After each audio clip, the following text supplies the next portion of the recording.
When a vast Chinese armada of more than 300 ships appeared outside the Galapagos Marine Reserve in South America earlier this year, Ecuador's government had reason to be suspicious. In 2017, a Chinese ship was boarded inside the Galapagos Marine Park by Ecuadorian authorities. Inside, they found this gruesome haul, over 6,000 shark carcasses illegally caught. The crew was jailed and the owners fined.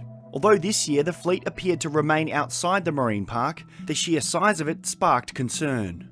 We did not detect any EEZ incursions from any of the vessels or any gear incursions as well. But the issue is that fish don't know borders. There's not anything that is seemingly illegal either by China's national laws or by international laws, but whether or not that fishing effort is unsustainable, I mean, that's a completely different story. China is a fisheries superpower. With the world's largest fishing fleet, the mainland now consumes around 38% of total global fish production and hauls in 15.2 million tonnes of marine life a year, or 20% of the world's entire annual catch. The Chinese government says its distant water fishing fleet numbers around 2,500 vessels, but other estimates put it as high as 17,000. In comparison, the US has around 300. China, more than any other fishing fleet in the world, travels further, stays at sea longer, pulls up more fish than any other fleet. Around the world, Chinese vessels are routinely and aggressively entering national waters. In West Africa, Chinese companies are opening a new front of marine exploitation.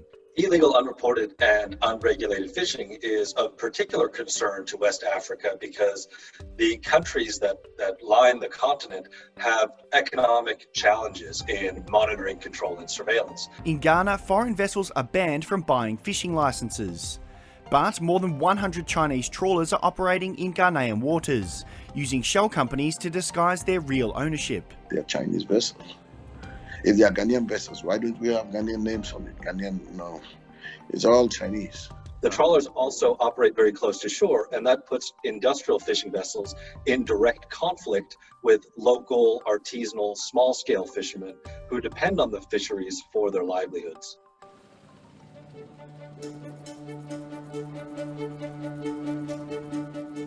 China's fleets are also accused of displacing North Korean fishermen. A new study released earlier this year showed a massive amount of commercial fishing by Chinese vessels inside North Korean waters. That's in direct violation of UN sanctions that prohibit the sale of North Korean fishing licenses to overseas buyers. This massive amount of fishing effort was so big that it was effectively displacing all the small-scale North Korean artisanal fishers who couldn't compete. This could explain in part why North Korean ships wash up on the west coast of Japan, as sailors are forced to go further to find fish. This basically provides millions of dollars of revenue in hard currency to the North Korean regime, and the Chinese government, I am guessing, is just basically turning a blind eye to it.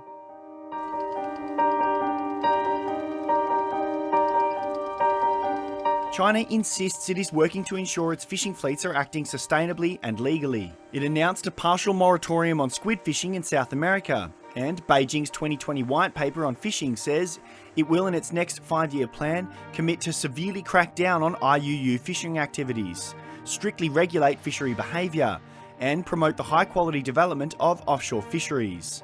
But experts are sceptical. It is promising that China has created its own blacklist of vessels, that China is pulling back subsidies from fishing companies whose vessels have been involved in illegal fishing. However, there's been a trend in the West for law enforcement agents to treat illegal fishing like fisheries crime.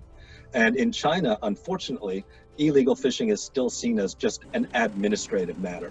China is also accused of using its fishing fleets to assert its sovereignty around the world.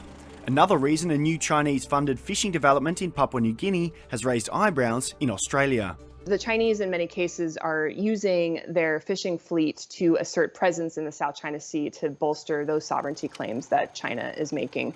And in some cases, it seems as though some of these fishing vessels aren't even fishing.